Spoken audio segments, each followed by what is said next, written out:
So Sounds question for good. you again was, what was the biggest lesson you gained from doing an associateship? And then what advice would you give to a student who's considering being an associate? So this was interesting, right? Like, I think the beauty of chiropractic, like one of the beauties is it gives you the freedom to express what you want, you know, Mhm. and chiropractic is just an avenue to do that. So many people think, you know, the best way is to associate before you open up your practice. That's one way, but you can ultimately just do anything you want. You know what I mean? And it's just doing whatever it takes to kind of do that. Like, one of the things I remember is a lot of students, and I'm not saying this is good or bad, it's just an observation. A lot of students would say at the end of school, it's like, oh, I gotta take a break. I'm gonna take like a month break or something like that. And for me, this is just me, you know, I was like, I can't wait to get my hands on people and take care of them. You know, I can't wait to just be of service. So taking a break for me was like, okay, I've been waiting already, you know, in order for me to be of service. So, so it was an interesting, right? So that being said, I started meditating on an option, like, okay, what's my best option? What can I be of service? And me practicing Nuka, there were different opportunities at the time of being an associate at different practices. And one of them, for example, was in Washington. There was a doc there who I was talking to and, you know, had an associateship available. Another one was in Oklahoma. Another one was in Chicago. You know, so it had different options. And I like to meditate. So each time I would meditate on an option, I somehow had New York in my visual input in my meditation. I don't know why, but it just happened because I've never been to New York or anything. I don't have any friends, family, or anything. So I was like, okay. So I thought at the time, I was like, okay, I got to associate, right? Because especially with Nuka, you kind of need a lot more. You can't just like open up. You need some sort of experience, I think, to be of service. Even though I was practicing Nuka as an intern in clinic. But anyway, so that's what I thought. So I remember I made the decision on a Friday, no, on a Monday night. This was while I was still in clinic. And I said, okay, Tuesday, I'm going to call some docs in New York. And I called some docs that did upper cervical. And I called them and I said, like, hey, you know, I just got a vision. I'm going to be in New York.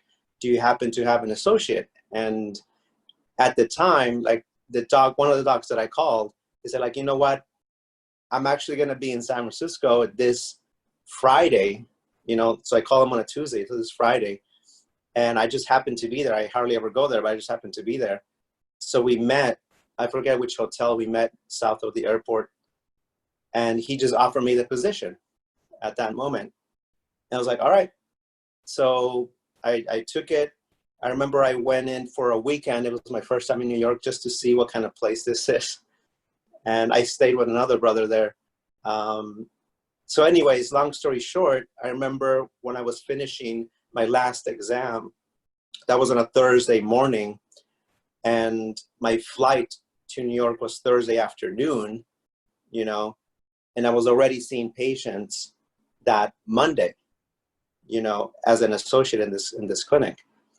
And for me, that was heaven, you know. I was like right to being No of leg service. time at all. Yeah. Now, keep in mind, I didn't have my license, so I was just, you know, doing exams and things like that. So it was interesting. One side note, this was interesting. A month into it now, I was seeing people, you know, I was doing marketing, I was doing screen, I was doing everything. I loved it, right?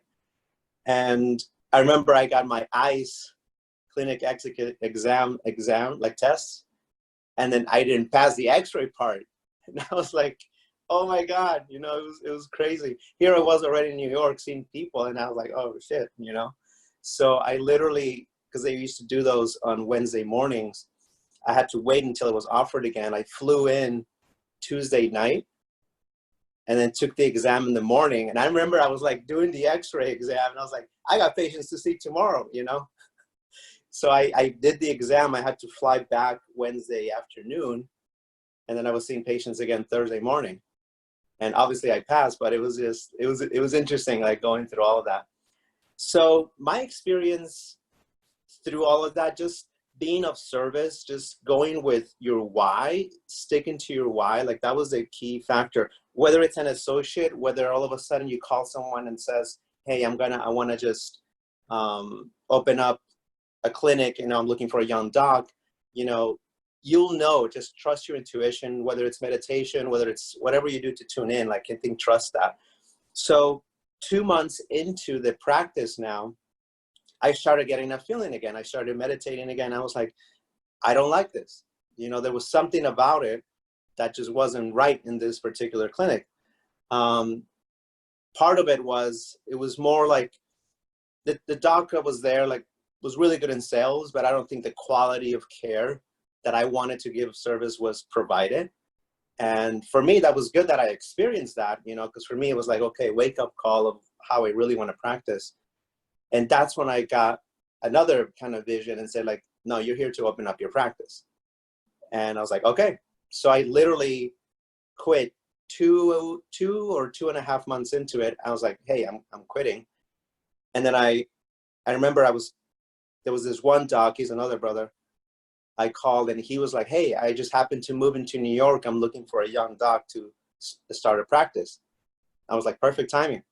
So we met, and right away, I was like, the next week after I quit, I was already looking for spaces, all throughout Manhattan. And yeah, it was a great way to know the city, because I was going from building to building, and it was interesting because some buildings were like, oh yeah, we got medical space, but oh wait, you're a chiropractor? No, never mind, So it was just interesting, like the politics around that.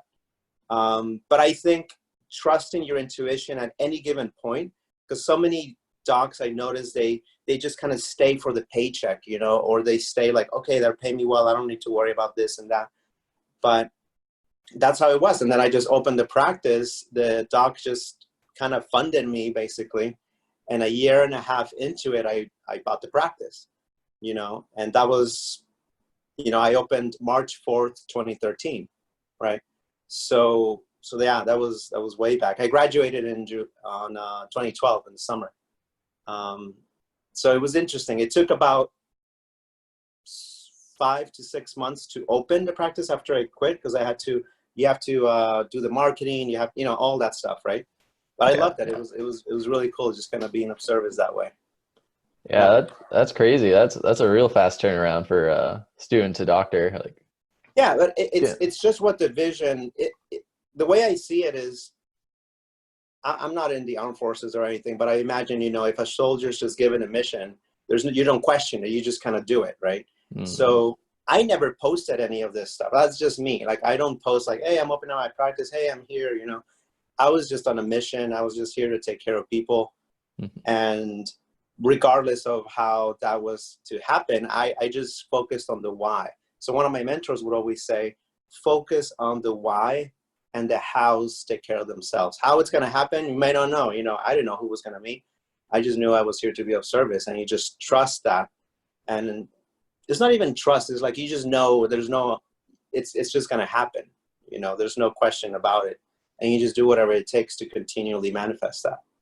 Mm. So yeah, I would say whatever route, a student may choose to go, I wouldn't go just because you see other people doing it, or just because, you find rationalize in your educated mind that this is the right way because A plus B equals C.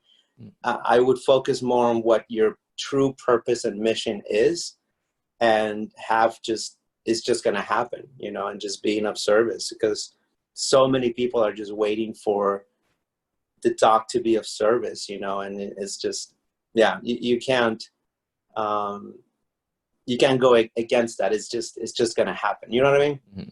Yeah. More biggest lesson be like, trust your instinct, trust your intuition on what's going to be the right decision for you, rather than following other people's footsteps. Yeah. And many techniques out there, they suggest, oh, you should do this, you should associate, because you need to have the experience before you do this, especially with new guys, especially with a technique where you got to develop so much technicalities. And I know there are other techniques that are, very intricate. But I was like, I'm just going to do whatever it takes, and it did take, a little bit of me zooming in with a lot of dogs, as a young dog with a new, practice. But that was just my path. And I loved it, Yeah. That's awesome. That's awesome. Yeah. Appreciate you sharing that.